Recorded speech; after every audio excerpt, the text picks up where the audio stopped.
Let's review support vector machine. So a key assumption behind support vector machine is you're separating two classes with some sort of linear function. Now, let's say we have an example where you have this red class and a blue class, and you're trying to predict this unknown class here in gray. So what's the best way to separate the red from the blues? So here we have the midpoint between this red point and this blue point. And this midpoint is known as the classification boundary. So anything to the right of this will be classified as blue, anything to the left will be classified as red. Now, these 2 points, which are closest to the boundary, are known as the support. So this is the red support, this is the blue support. And you want to choose this classification boundary such that the gap between your support is the largest.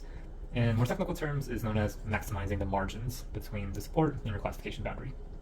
Now, this is a very basic example. It's very obvious that the red and the blue are separated. So let's go to something a bit more complicated, where you have these red points, and then you have a couple blue points, and then another set of red points. So how do we actually classify this group? So this is where polynomial kernel functions come in, where instead of working with the original value, let's call the value b, you can actually apply a polynomial function, for example, b squared.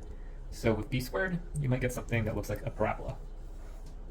Now here, you can actually draw a support vector, a linear function that separates the reds from the blue. I am forcing it a little bit, but for market illustration, let's say you can linearly separate these two. Linearly separate the red from the blues.